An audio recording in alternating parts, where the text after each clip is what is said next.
Ako, naniniwala po ko ngayon talagang trine-train na ni Satanas ang Antikristo. I mean, hindi siya lumalantad pa. Siyempre, hindi naman natin siya sa katotohanan makikita, ano po. But yung truth na talagang prepara siya, nandoon po talaga yun. Nireveal lang sa akin yan na kasi ang Antikristo po magiging pinakamasamang taong nabuhay sa balat ng lupa. Okay, by the way, sino bang source ko? Sino bang favorite preacher ko sa eschatology? Actually, magbibigay lang ako ng isa. No? Dr. David Jeremiah. Yung isa, Tony Evans. No? Doctor din siya ang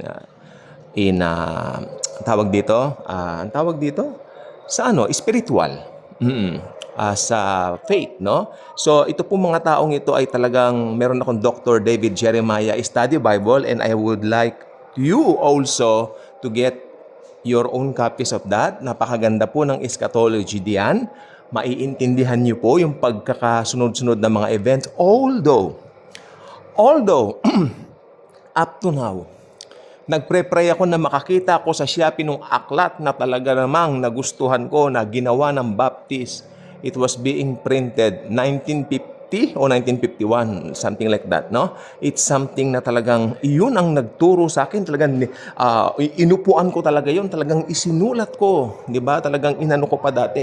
Ngayon pati yung mga notes ko hindi ko alam nasaan na. So I'm trying to, yun lang pwede kong gawin, hanapin, no? Trying to find yung mga yon dahil makakatulong po sa ating napakaganda po ng aklat na yon. So ayan po ang ko at yun, sa panahon po natin ngayon, anytime na rapture na, naniniwala po ko, sapagkat ang day po ng rapture ay just like any other day, it's normal, ordinary like that, doing your own thing. Kung ano bang ginagawa mo sa umaga, ano bang ginagawa mo sa tanghali, whatever. Pero that day, hindi mo mapapansin na yun. Sapagkat ang Panginoong Jesus, siya po ang may hawak niyan. But I believe, as of the recording of this ating vlog na ito, naniniwala ko, train na ni Satan ang Antikristo sa kanyang spirit. Ayan na.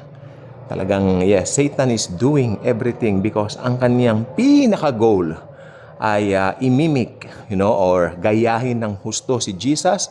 Kung paano nagkatawang tao si Jesus, magkakatawang tao din si Satanas. Dito nga sa katauhan ng Antichrist na ito. Kaya ang mga tao na maiiwan, mamimit po nila ito. Sad to say, majority ng mga maiiwan, walang interest sa Panginoon. So sila po ay madadarang nito o malilinlang nito ng ganun-ganun laang. At I believe, karamihan po magpapatatak. Kukunti lang talaga during the tribulation ang pipili para magpapugot, no? Ganun pa man, naniniwala ko, this is the day na talagang dapat lagi nating isa sa isip. Anytime now, no? We will meet the Lord Jesus Christ face to face for the very first time. That's exciting. Dr. David Jeremiah loves to say that phrase. We will meet Jesus for the very, very first time. Alam niyo ng pandemic, si Dr. David Jeremiah, Rene Rowland, yan, Buzz Rage, yan, China Phillips, Baldwin, I'm listening to that, nung pandemic.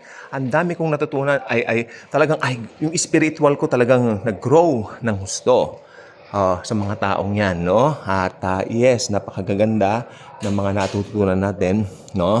Sapagkat ang Panginoon, nagpapadala siya rito sa YouTube ng talagang nangangaral ng kanyang mga salita na puro. Walang dagdag, walang personal na interest, especially kay Buzz Rage. And if you wish to know him, I will put some links dito sa baba mamaya pagka i-upload ko na to. That's why, para makinabang din naman kayo doon sa napakinabangan kong napakaganda. Okay? Na grace, okay? At anytime now, the Lord Jesus, we will meet Him face to face. At let's always expect every day rapture na. God bless.